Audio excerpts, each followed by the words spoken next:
Most people think Game of Thrones ends where the map does, at the edges of Westeros. But what if that's only a fraction of the world's true size? Across the narrow sea lies Essos, a continent of golden empires, haunted ruins, and magic older than dragons. And beyond even that, there are lands so far, so strange, that even the maesters call them myth.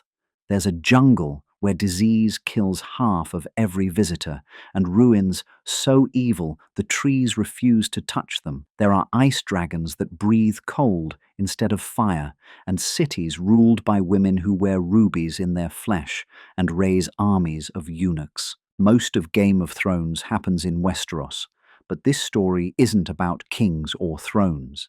It's about the edges of the map, where the known world dissolves into nightmare. So, buckle in, because once you leave Westeros, you may not find your way back. Sothoryos, the green hell and the city that the jungle fears. South of Essos lies a continent no one truly understands, Sothoryos, a place the maesters call the Green Hell. When the dragon rider Jaenara Belaeris set out to chart its coast, she flew for 3 years and never found its end. She called it a land without border, where the sky turns green with mist and the air tastes of rot. Those who step ashore rarely live long enough to describe it. The jungles breathe disease, blood boils, sweet rot, wormbone, the Red Death. Archmeister Ebros once wrote that half of all Westerosi explorers die within a month of arrival. The other half wish they had. If sickness doesn't take you, the jungle will. Crocodiles the size of ships lurk in black rivers.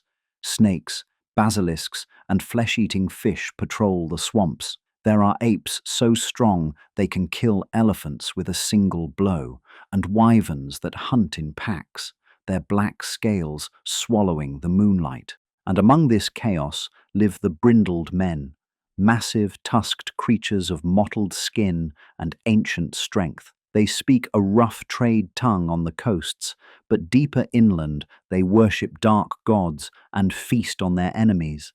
But the strangest thing in Sothoryos is not its beasts or its people, it's what the jungle refuses to touch.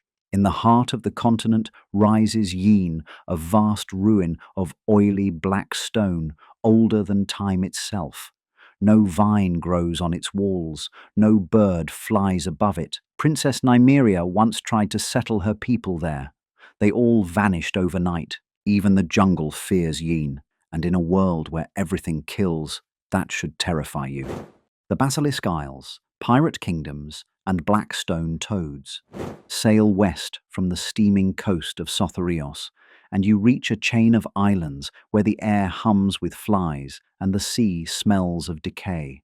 The Basilisk Isles, called the festering sore of the summer sea. Every grain of sand here hides something deadly. Bloodworms crawl through the surf, sand fleas drink men dry, and the heat never breaks. Long ago, the Valyrians used one of these islands as a prison for their worst criminals. In the Black City of Gogossos, their torturers mixed blood sorcery with science, mating beasts to slave women to create half-human monsters. After Valyria fell, the plague swept the isles clean, but not for long.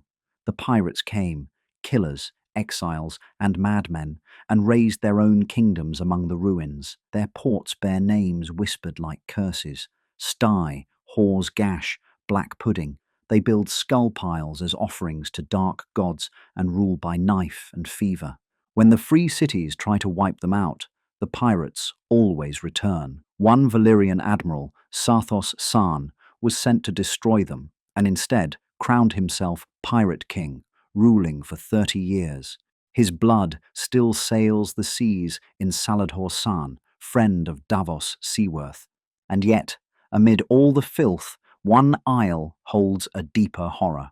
A 40-foot idol of a greasy black toad towers over a lagoon. The islanders are fish-faced and web-fingered, their eyes too wide, their skin too slick. They say the idol is alive, that at night it hums beneath the waves, calling to its children. The maesters call it superstition. The sailors call it Toad Isle. and they never anchor there twice. The grasslands, from Fisher Queens to the fall of Sarnor. Before there were dragons, before Valyria and the Seven Kingdoms, there was a sea of grass, endless and golden, broken only by the ruins of empires older than memory. Here, legends say the first humans built kingdoms around the Silver Sea. Queens ruled from floating palaces. Warriors rode unicorns into battle. Others worshipped spider gods and serpent gods, locked in eternal war. And from these myths rose the tall men of Sarnor, proud, brilliant, and doomed. The Sarnori called themselves warriors, sorcerers, and scholars. They built shining cities of marble and glass, bound by canals and caravans, where women fought beside men and knowledge was sacred. Their soldiers wore steel and spider silk, driving scythed chariots through the grass. They worshipped 100 gods, and legends claimed their first king, Hujor Amai, was kin to Azor Ahai, the hero who ended the long night. For thousands of years, the Sarnori thrived. Their libraries rivaled old towns. Their trade stretched from the Bone Mountains to the narrow sea. But like all who grow powerful, they forgot how to fear. After the doom of Valyria, a new power thundered from the east, the Dothraki. Horde after horde swept the plains, burning city after city. Sarnor's proud kings fought each other instead of uniting, and one by one their marble towers fell. Their last stand came at the Field of Crows, where the grass turned black with fire and blood. By the next dawn, Sarnor was ash. Of millions, only a few thousand survived. Today, the tall men are wanderers and mercenaries, ghosts of a world swallowed by the wind. In Essos, even greatness burns fast, and every empire, no matter how tall, leaves only bones beneath the grass. The Shivering Sea, ice dragons, cannibal bays, and the hairy kings of Ib. Beyond the frosted shores of Essos lies an ocean that no sane sailor charts, the Shivering Sea, a vast expanse of frozen waves and endless night. Those who dare its waters tell stories of whales the size of castles, crabs with claws like shields, and leviathans large enough to mistake islands for prey. They whisper of ice dragons, colossal beasts made of living frost that breathe cold instead of fire. Their wings freeze the air. Their roars summon blizzards. And when they die, they melt into the sea, leaving no proof they ever existed. North of the ice winds lies Cannibal Bay, where ships sail in but never return. The sea there freezes solid overnight, trapping the vessels in a glass coffin. It's said 1,000 wrecks lie entombed together, their descendants still alive below deck, feasting on every new crew that arrives. But beyond even that frozen hell sits the island of Ib, ruled once by its god-kings. The Ibonese are short, broad, and shaggy, with jaws built to crack bone and brows that shadow deep-set eyes. Their ships are thick as fortresses, built to chase whales through storm and ice. Deep in their dark forests dwell the woods-walkers, shy forest folk who carve trees with faces like the children of the forest in Westeros. But unlike them, these beings built cities of their own. Today, the Ibonese still hunt the Shivering Sea, still pray to the old gods of snow and stone, and still whisper of shadows that move beneath the ice, because here even the ocean has teeth. Beyond the bones, 1,000 islands, secret cities, and Zorse riders. The Bone Mountains cut Essos like a scar, a wall of stone so high it catches the moonlight and grinds travelers to dust. Those who try to cross often become part of the landscape. The peaks are named for the bones of the dead. Hidden among them are 3 fortress cities, Kayakeanaya, Samiriana, and Bayasabad. Once outposts of a forgotten empire, they're now ruled by warrior women who wear rubies in their cheeks and iron rings in their flesh. Only those who can give birth are permitted to take life, and most men serve as eunuchs or breeders.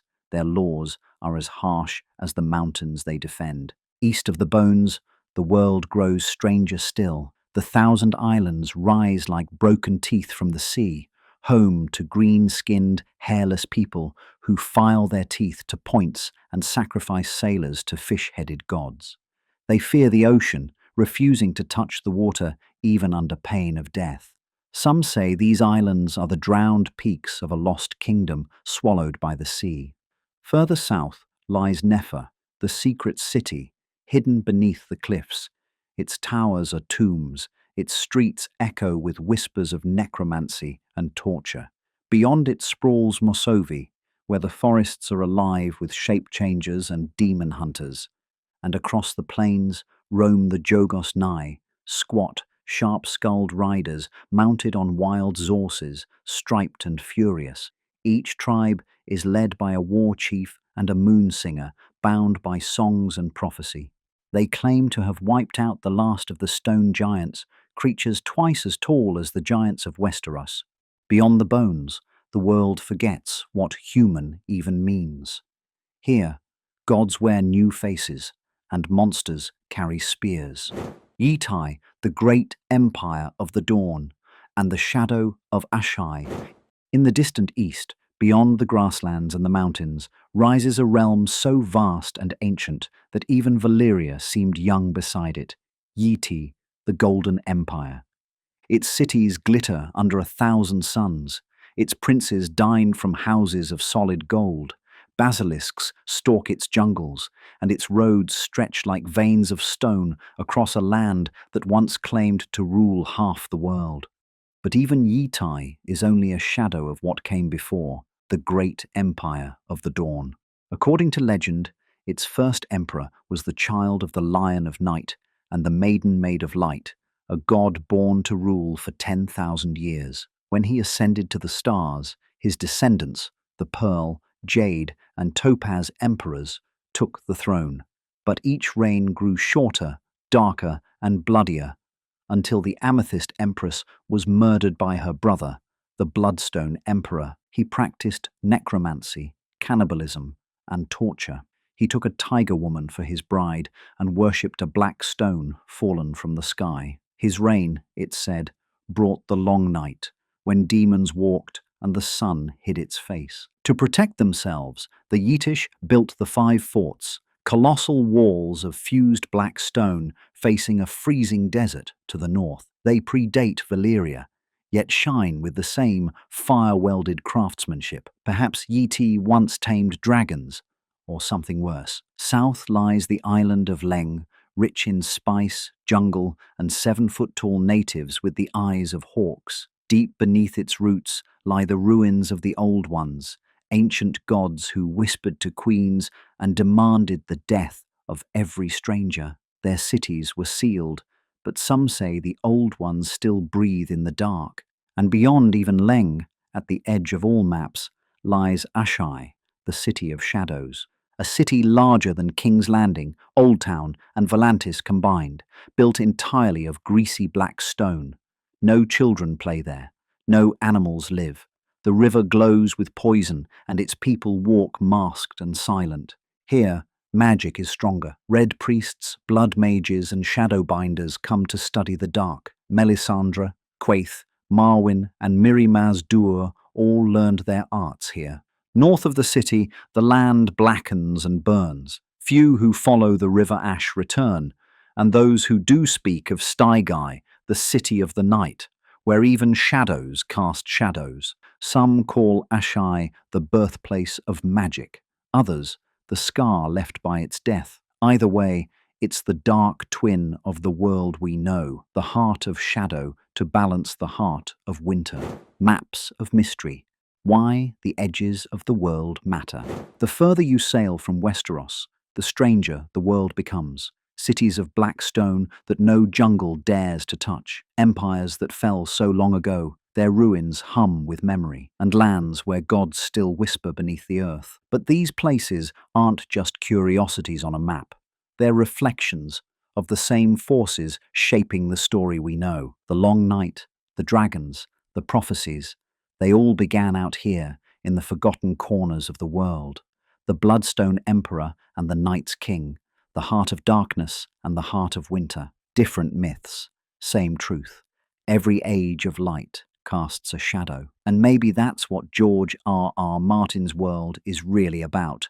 Not just the battle between ice and fire, but the mystery of what lies between them. Because beyond Westeros, beyond the wall, beyond every map ever drawn, the world is still singing its song, and it isn't finished yet.